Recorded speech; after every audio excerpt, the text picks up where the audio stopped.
always liked stories. And it's funny, the simple things like in everyday life we take for granted that are actually like crazy stories. So I was at work, I fix phones, and this was like a while ago. This young lady, she runs into the store and she's like, her phone doesn't come on. She has to be on a flight to Toronto in a bit from like the city where I am, and she needs a phone back. Like she needs it working, iPhone 6s. So I'm like, okay, I'll try my best. I take in the phone. I tried a new battery, it didn't work. I tried changing the charge port, it didn't work. The phone just wouldn't come on. And so I told her, I'm sorry, I can't fix it right now. I'll probably need more time. I can have a look, see if I can fix it later. But like, I know you don't have time, so I'm sorry, I can't help you. Now at this point, she becomes angry. She's like, fine, okay, what do you have? And I said, well, we have some phones for sale. I show her what we have. She picks an iPhone 6s Plus. It's like the priciest one, right? And as she picks it up, we're trying to set these things up, and she goes, how much is it? And I'm like, we're selling it for $550, but I'll give you a discount. Now she starts to cry. Like, I guess the price was really high. And then she says this. She said, just because I'm a hooker doesn't mean I have the money to pay for this. I have a lot of money. And I started to sort of pity her. How many people did she have to give head to, be able to buy this phone? So, she's already upset. She's walked out the store screaming, to go get her money to pay. And while inside, we're trying to set up her iCloud. She's forgotten her password. She can't set it up because Apple can't text her, no phone to text her at.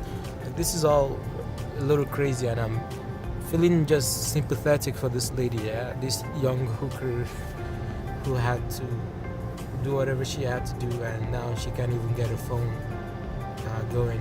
I felt like, maybe I could have done more, but what can I really do, right?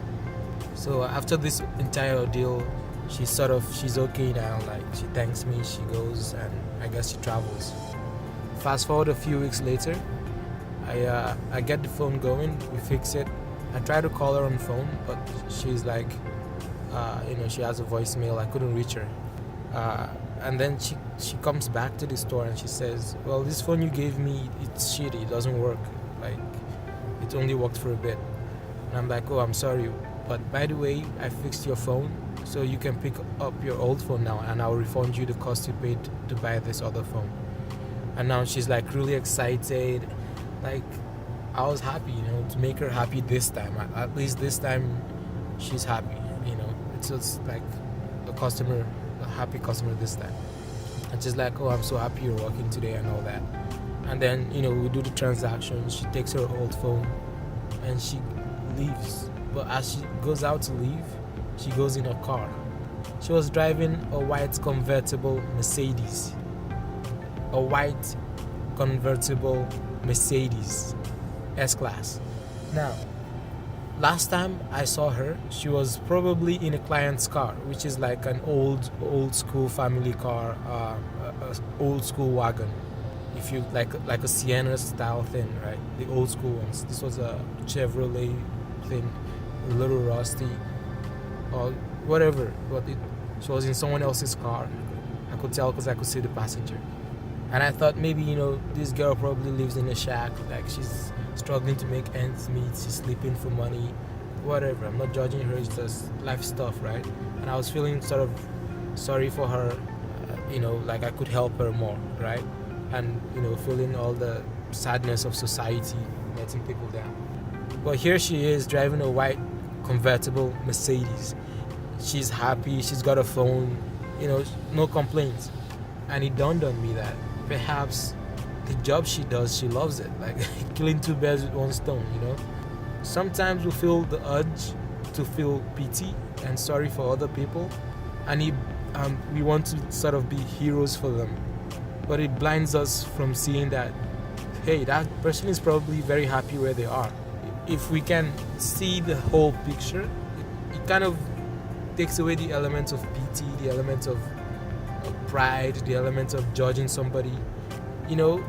And now that I could see that this girl probably is very happy, like maybe she's an escort, like a high-end escort, so what? But she's living the life she wants to live, right? Society didn't do this to her. This was a choice that she has made, and she's sticking with it.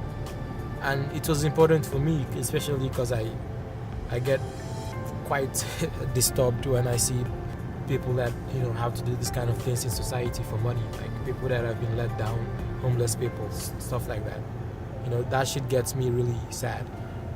But this was one scenario where she might have been a homeless person, but she could have chosen to be homeless. Now she is a hooker, but that was probably her choice, and the results are a white convertible Mercedes. It paid off, and she's just a normal person in society living a life. So life really is, I guess, your choice. And sometimes people make choices that we may not understand, but they've made their choice and we just have to accept it and be happy with it, I guess.